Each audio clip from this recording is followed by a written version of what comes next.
আমের ডালিতে foreign liquor পাচার করার আগে মালদা জিআরপির হাতে ধরা পড়ল এক পাচারকারী। উদ্ধার হলো বিপুল সংখ্যক মদের বোতল। রবিবার রাতে দিল্লিগামী ফারাক্কা এক্সপ্রেসে আমের ডালির ভিতরে মদের বোতলগুলি নিয়ে পাচারের উদ্দেশ্যে পাটনা নিয়ে রওনা হচ্ছিল। তবে জিআরপি পুলিশ ওই পাচারকারীকে মালদা টাউন স্টেশন থেকে ধরে ফেলে। জিআরপি পুলিশ বিশেষ সূত্রে খবর পেয়ে 6 পেটি আমের ডালির মধ্যে 3 পেটি ডালির ভেতর থেকে মদের বোতলগুলি উদ্ধার করে। ধৃত এই পাচারকারীর বাড়ি বিহারের পাটনায়। মালদা টাউন জিআরপির আইসি প্রশান্ত রায় জানান যে উদ্ধারকৃত মদের বোতলগুলির বাজার মূল্য প্রায় 19,000 টাকা। যেহেতু বিহারে নিষিদ্ধ ফরেন লিকার, সেক্ষেত্রে ওই যুবক মালদাতে এসে এইভাবে আমের ডালির মধ্যে মদের বোতলগুলি লুকিয়ে ট্রেনে নিয়ে যাওয়ার চেষ্টা করছিল। কিন্তু পুলিশ বিশেষ সূত্রে খবর পেয়ে পাচারকারীকে ধরে ফেলে। পাচারকারীর আনুমানিক বয়স 19 বছর। সোমবার পাচারকারীকে মালদা জেলা আদালতে পেশ করা হবে। ইতিমধ্যে তাকে জিজ্ঞাসাবাদ করা হচ্ছে।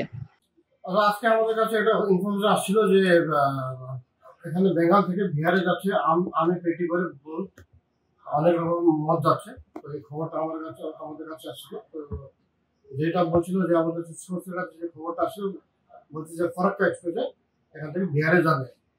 ওই খবর পেয়ে আমরা আমাদের কাছে সোর্স অনুযায়ী আমরা একটা ব্যক্তিকে আটক করি। ওর কাছে 6 পেটি আম ছিল। তো ওটাকে আমরা সোর্স করি, তখন 3 পেটি আমের মধ্যে বিদেশি মদ রয়েছে। মোটামুটি 19,000 টাকার মদ ছিল। ছেলেটা আসছিল এখান থেকে ফারাক্কা এক্সপ্রেস ধরার জন্য আসছিল।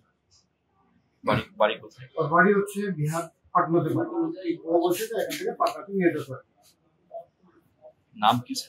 নাম এখন আমি বলছি না, ইনভেস্টিগেশন চলছে। ওর ব্যবসা ছিল মানে মদ নিয়ে যাবে, কিন্তু আমকে উপরে আমের পেটিতে মদ থেকে আমটা নিয়ে যাবে, মদটাও নিয়ে যাবে। কপেটি আম ছিল?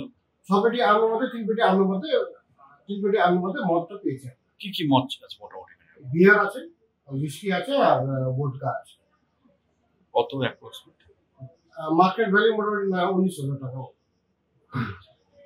এটা সাপ্লাই হবে পাটনাতে। কি করবেন? যার কাছে আমরা পেয়েছি তার কাছে আমরা কেস করছি, আর ওকে কালকে আমরা সিজন করে পড়ব। মালদা থেকে নিজস্ব প্রতিনিধির রিপোর্ট, এনএম নিউজ। আরও খবরের আপডেট পেতে সাবস্ক্রাইব করুন আমাদের ইউটিউব চ্যানেলটি আর বেল আইকনে ক্লিক করুন নোটিফিকেশনস পেতে।